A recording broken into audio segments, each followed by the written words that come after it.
Salaamantiin asxaabta ku soo dhawaada barnaamijkeena 1 by 1 oo nagu soo qaadano wararka iyo warbixinada ugu dambeeyay. Waxaan eegi doonaa wararka ugu dambeeyay ee suuqa kala iibsiga iyo sidoo kale kulamada ugu muhiimsan ee caawa la ciyaari doono. Haddii aad geshid muuqaalka fadlan like, share, subscribe na channelka si aad ula socoto muuqaalada dambe. Ugu horreyntii ciyaartoyga Joao Felix ee u ciyaara kooxda Atletico Madrid kaasoo doonaya ciyaartoygan waayihii ugu dambeeyay iyo sidoo kale toddobaadyadii ugu dambeeyay ciyaartoygan inuu ka tago kooxda Atletico Madrid ayaa sidoo la sheegay ciyaartoygan ugu dambeyntii waxa uu ku guuleystay ka tagitaanka ama bixitaanka uu ka baxayo kooxda Atletico Madrid. Haddaba ciyaartoygan markii hore waxaa jirtay in kooxda Manchester United ay isku dayday la soo wareegidiisa ciyaartoygan xagaagii hore sidoo kale ay haddana isku dayday kooxdani inay amaah kula wareegto, balse kooxda Atletico Madrid oo ciyaartoygan shuruudo adag ku xidhay iyo la soo wareegidiisa iyo sidoo kale inay kooxda amaah kula wareegto oo kooxda Atletico Madrid waxay doonaysay ciyaartoyga Joao Felix kooxda amaah kula wareegisay inay bixiso qiimo gaadhaya 9 milyan oo euro. sidoo kale ciyaartoygan Joao Felixna inta uu amaahda kula joogo kooxda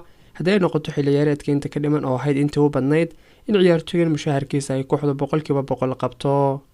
sidoo kalena ciyaartoygan kadib marka uu arrinka dhameeyo uu ciyaartoygan ku soo laabto kooxda Atletico Madrid. haddaba kadib marka ay ku adkaatay arrinkaasi kooxda Manchester United sidoo kalena ay jirtay in kooxda Arsenal iyaduna doonaysay ciyaartoygan oo doonaysay inuu noqdo ciyaartoygii bedel noqon lahaa Gabriel Jesus oo dhaawac kaga maqan kooxda, sidoo kale la filay ciyaartoygan inuu bilaha soo socda kaga maqnaan doono dhaawac ayaa hadda waxaa la sheegay in kooxda Chelsea ay ciyaartoygan si rasmi ah ula wareegtay. haddaba kooxda Chelsea ayaa ciyaartoyga Joao Felix si rasmi ah ula wareegtay ilaa dhamaadka xilli ciyaareedka ama ilaa bisha June ee sanadda 2023.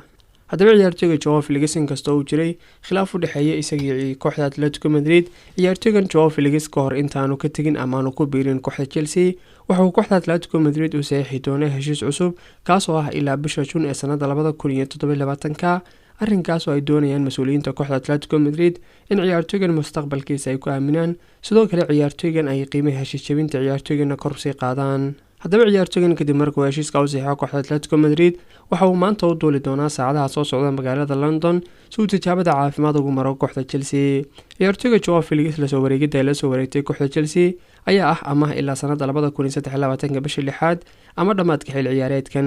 arrinkaas oo ka dhigan ciyaartoyga Joao Felix la soo wareegida la soo wareegtay kooxda Chelsea inaanu ciyaartoygani wax ka bedelaynin saxiixii ay sameeyeen ama sidoo kale saxiixii ay hordhaca sii sameysay kooxda Chelsea kaasoo ahayd inay kula soo wareegto ciyaartoyga khadka weerarka uga ciyaara xulka qaranka Faransiiska iyo sidoo kale kooxda RB Leipzig ee Christopher Nkunku. Joao Felix oo kusoo biiray kooxda Atletico Madrid xagaagii sanadda 2019 xilligaas oo kooxda Atletico Madrid ay ka bixisay qiimo gaadhaya 120 milyan oo euro oo sida ciyaartoygan ku noqday ciyaartoyga ugu qaalisanaa abid kooxda Atletico Madrid ay la soo wareegto ayaa ciyaartoygan ugu dambeyn kadib markii uu jiray khilaaf u dhaxeeyay isaga iyo tababar Simeone iyo sidoo kale qaab ciyaareedka kooxda Atletico Madrid oo ciyaartoygan aanu ku soo baxayn ama sidii looga baahnaan la ciyaarin. ugu dambeyntii ciyaartoygan waxa uu ka tagi doonaa kooxda Atletico Madrid isagoo u sii socda dhankaas iyo kooxda Chelsea. sidoo kale kooxda Chelsea ciyaartoygan mushaharkiisa 100% kooxda Chelsea ayaa bixin doonta oo ciyaartoygan toddobaadkii waxa uu qaataa lacag kor u dhaafaysa 1,000 oo euro taasoo ay kooxda Chelsea bixin doonto muddada 6 bilood ah oo ciyaartoygan amaahda kula joogo ama ilaa dhamaadka xilli ciyaareedkan. isla kooxda Chelsea oo baad goob ugu jirtay in la soo wareegto ciyaartoy khadka dhexe ka ciyaara sidoo kale kooxdani oo ahayd kooxda ugu dhow ciyaartoyga khadka dhexe uga ciyaara kooxda Benfica iyo sidoo kale xulka qaranka Argentina Enzo Fernandez ayaa hadda waxaa la sheegay inay si adkaatay wada hadalka u dhaxeeyay kooxda Benfica iyo sidoo kale kooxda Chelsea kaasoo ku saabsan ciyaartoyga Enzo Fernandez oo ay doonayeen inay la soo wareegaan kooxda Chelsea. haddaba ciyaartoygan Benfica ciyaartoyga Enzo Fernandez oo kamid ahaa ciyaartoydii soo bandhigay koobka adduunka kaasoo soo jiitay kooxaha adduunka ugu waaweyn sidoo kale ciyaartoygana kamid ahaa ciyaartoygii lagu hadalhaynta badan yahay toddobaadyadii ugu dambeeyay kubadda cagta qaaradda Yurub ayaa ciyaartoygan waxaa la sheegay in toddobaadyadii ugu dambeeyay sidoo kale Chelsea ka gudbisay dalab.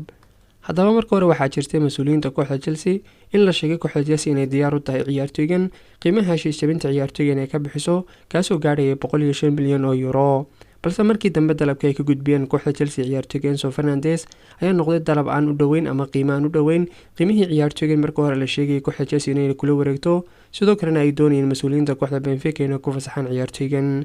oo marka hore ciyaartoygan kooxda Benfica waxay doonayeen inay ku fasaxaan qiimo gaadhaya 120 milyan oo euro sidoo kale ciyaartoygan qiimaha heshiis jabintiisu waxa weeyaan 105 milyan oo euro. haddaba kooxda Chelsea oo marka hore la sheegay ciyaartoygan inay ka bixin doonto qiimaha heshiis jabinta ayaa markii dambe waxaa cadaatay kooxda Chelsea in dalabkii ugu sareeyay qiimihiisu gaadhayay 79 milyan oo euro.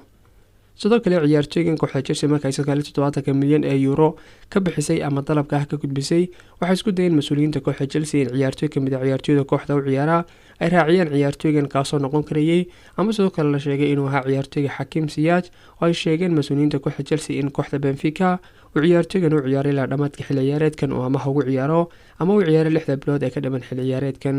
sidoo kale kooxda waxay isku dayday in heshiiska ka qayb geliso ciyaartooyga cusub ee la soo wareegtay ee Fofana balse kooxda Benfica ayaa ariga ka diiday oo kooxdu waxay doonaysaa ciyaartooygan inay ku fasaxdo qiimaha ay sheegeen ama ugu yaraan qiimaha heshiis jabinta kaasoo ahaa 105 ilaa 106 milyan oo euro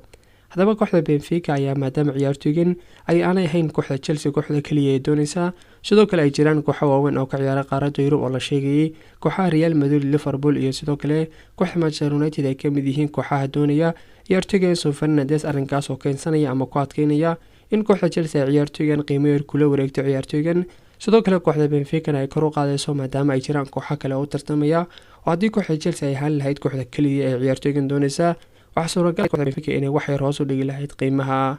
haddaba kooxda Benfica ciyaartooygan waxay doonaysaa in fasaxda xilli ciyaareedka dambe ama xagaaga ama dhamaadka xilli ciyaareedkan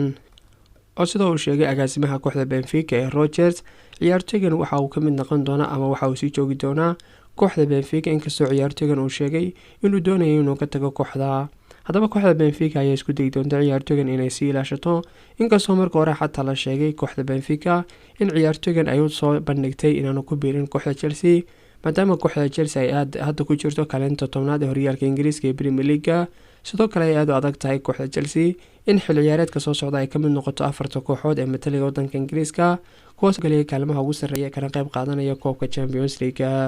dhinaca kale kooxda Manchester United oo waday toddobaadyadii ugu dambeeyay heshiis kordhina u sameynaysa ciyaartooyda ay ka mid yihiin ciyaartooyga Luke Shaw, Marcus Rashford iyo sidoo kale ciyaartooy kale ayaa hadda waxa la sheegay ciyaartooyga Diego Dalot inuu ogolaansho siiyay kooxda Manchester United kaasoo ah in heshiis kordhin u sameeyaan ama wada hadal ay wada furaan ciyaartooyga iyo sidoo kale kooxda